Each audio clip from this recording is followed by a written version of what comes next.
নমস্কার বন্ধুরা, আমার রান্না বান্না চ্যানেলে তোমাদের সকলকে স্বাগত জানাই। আজ আমি বানাবো এঁচোড় চিংড়ি। একদম সহজ পদ্ধতিতে আর ঘরোয়া সাধারণ কিছু মশলা দিয়ে বানানো রেসিপিটি খেতে অসাধারণ স্বাদের হয়। রেসিপিটি তোমাদের সম্পূর্ণ দেখার অনুরোধ রইল। আর ভালো লাগলে একটি লাইক, শেয়ার আর সাবস্ক্রাইব করে দেবারও অনুরোধ রইল। এখানে আমি কাটা এঁচোড় জলে ভিজিয়ে রেখেছি। এঁচোড় আমি বাজার থেকে কেটে কিনে নিয়ে এসেছি। আর তার সাথে এঁচোড়ে আমি আলু দেব। এর জন্য ডুমো করে একটা মাঝারি সাইজের আলু কেটে নিয়েছি। তার সাথে নিয়েছি খানিকটা চিংড়ি মাছ। আর চিংড়ি মাছের খোসা ছাড়িয়ে বেশ ভালো করে বেছে ধুয়ে নিয়েছি। এবার মাছে আমি সামান্য পরিমাণে একটু নুন দিলাম। আর তার সাথে সামান্য একটু হলুদ গুঁড়ো ছড়িয়ে দিলাম। আর তার সাথে এক চিলতে লেবুর রস নিংড়ে দিয়ে দিলাম। এবার সমস্ত মাছের মধ্যে এই নুন, হলুদ আর লেবুর রস একটু ভালো করে মাখিয়ে কিছুক্ষণ একটু রেখে দেব। আর ততক্ষণে আমি এঁচোড়গুলোকে একটু সেদ্ধ করে নেব।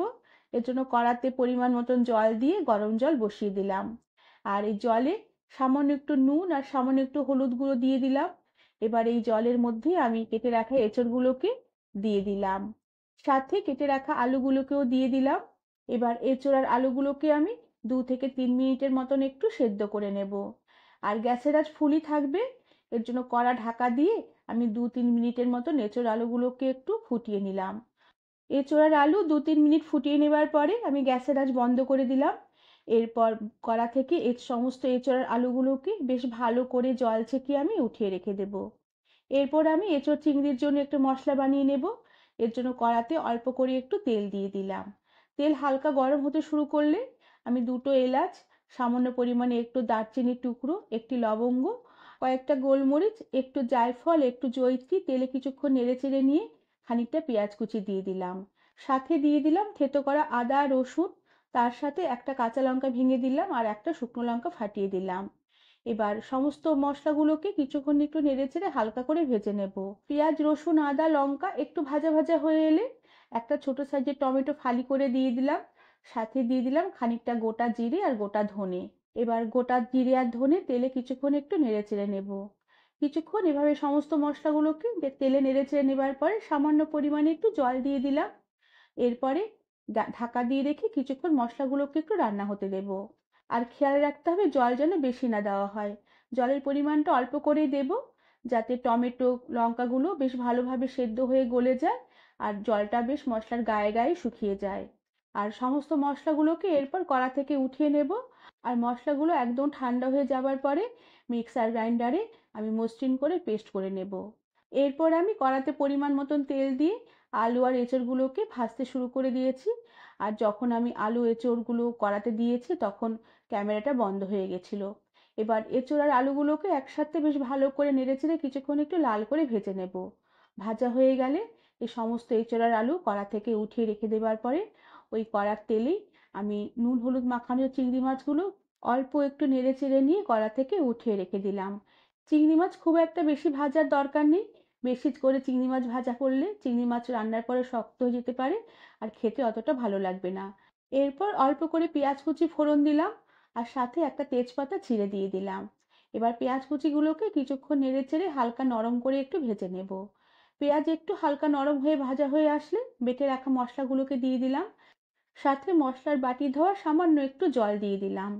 সাথে দিয়ে দিলাম পরিমাণ মতো নুন আর পরিমাণ মতন হলুদ গুঁড়ো আর সামান্য একটু কাশ্মীরি লঙ্কার গুঁড়ো। এতে তরকারির কালারটা বেশ ভালো আসবে।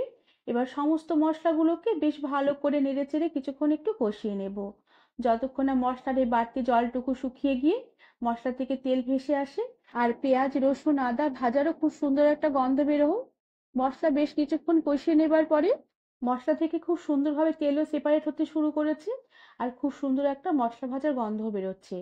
এবার আমি কিছুটা দইয়ের মধ্যে অল্প একটু কাসুরি মেথি ভিজিয়ে রেখেছিলাম।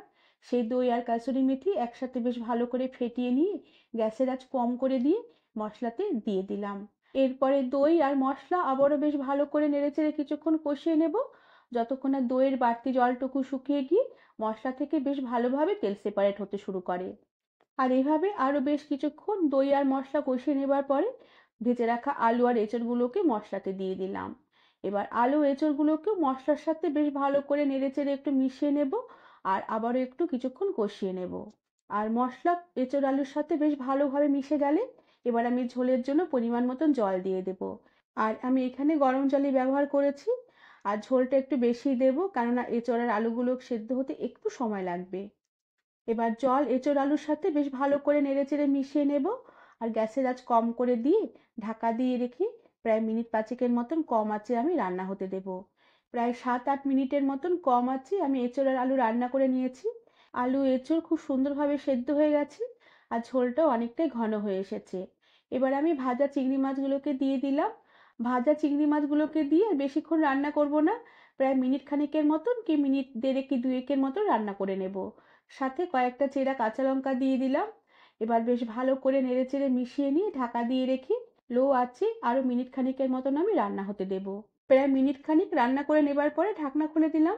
এঁচোড় চিংড়ি থেকে খুব সুন্দর একটা গন্ধ বেরোচ্ছে আর ঝোলটাও বেশ অনেকটাই ঘন হয়ে এসেছে। এবার আমি উপর থেকে সামান্য পরিমাণে একটু শাহি গরম মশলার গুঁড়ো ছড়িয়ে দিলাম আর তার সাথে সামান্য একটু ঘি উপর থেকে ছড়িয়ে দিলাম।